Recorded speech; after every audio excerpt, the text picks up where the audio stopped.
Welcome back, Interior Sports fans. Joe Cook here in the Sports Seat once again, getting your Midnight Sun weekend started with sports. Now today, the GNAC Conference announced that former UAF volleyball player and recent graduate Kerry Night is their Woman of the Year. Night will represent UAF and the GNAC as one of 75 NCAA Division II nominees for the honor. Over 400 graduating female student athletes from all divisions were nominated. From here, Knight could make the top 30, which will be voted on in September by the Women of the Year Committee, which will take 10 from each division. The NCAA Women of the Year award will be picked on October 19th.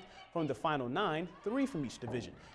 Keeping up the tradition is Knight. Former Alaska volleyball player Jordan Montgomery was also GNAC Woman of the Year back in 2011-2012. Knight graduated last month from UAF with a 3.85 GPA in business admin. She was Student of the Year for the School of Management, was Female Scholar Athlete of the Year for the UAF Athletic Advisory Committee, and was the Nanook's SAC president for 2 terms. On the volleyball court, Knight was a 3-year starter and 2-year captain. In 98 matches, she has 653 kills, 303 digs, and 71 blocks. In her last year, she posted an 18-match hitting streak with at least 7 kills.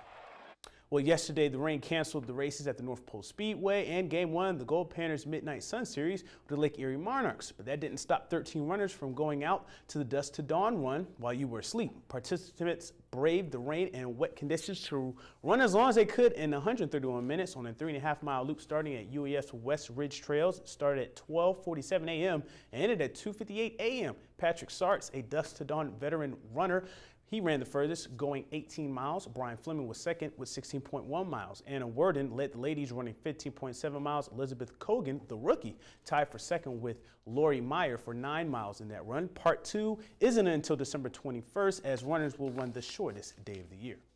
The Alaska Gold Panthers will be moving on in their schedule after last night's game cancellation due to rain. Thursday night's game was supposed to be the opener of a 4-game series with the Lake Erie Monarchs out of Michigan, but that game will not be made up. But tonight, the Panthers will get their first look at the Monarchs before playing them in the 109th Midnight Sun baseball game on Saturday night. The Monarchs are 3-5 and are coming off consecutive losses to the Anchorage Bucks. Lake Erie is in the Great Lakes Summer Collegiate Baseball League. Alaska has won 4 of the last 5 in their first home series against the San Francisco Seals. Designated hitter Mike Whelan is pacing the Gold Panthers, hitting .385, which is 5th in the ABL. Jacob Hayes has the swing with 3 home runs, which lead the league. He also has scored 10 runs. Catcher Eric Hutting leads Alaska with 9 ribbies. On the mound, Joel Belk has 14 strikeouts and 2 wins to lead the Panthers.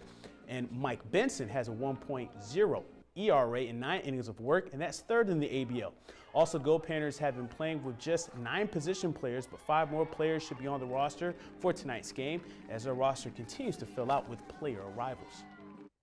The Greater Fairbanks Racing Association will have one of their marquee race dates this weekend. Tonight is day 1 of their Duel in the Dirt series. There are $1,000 purses for each race class, which include modified, sprint, legends, sportsmen, late models, dollar, and mini stock.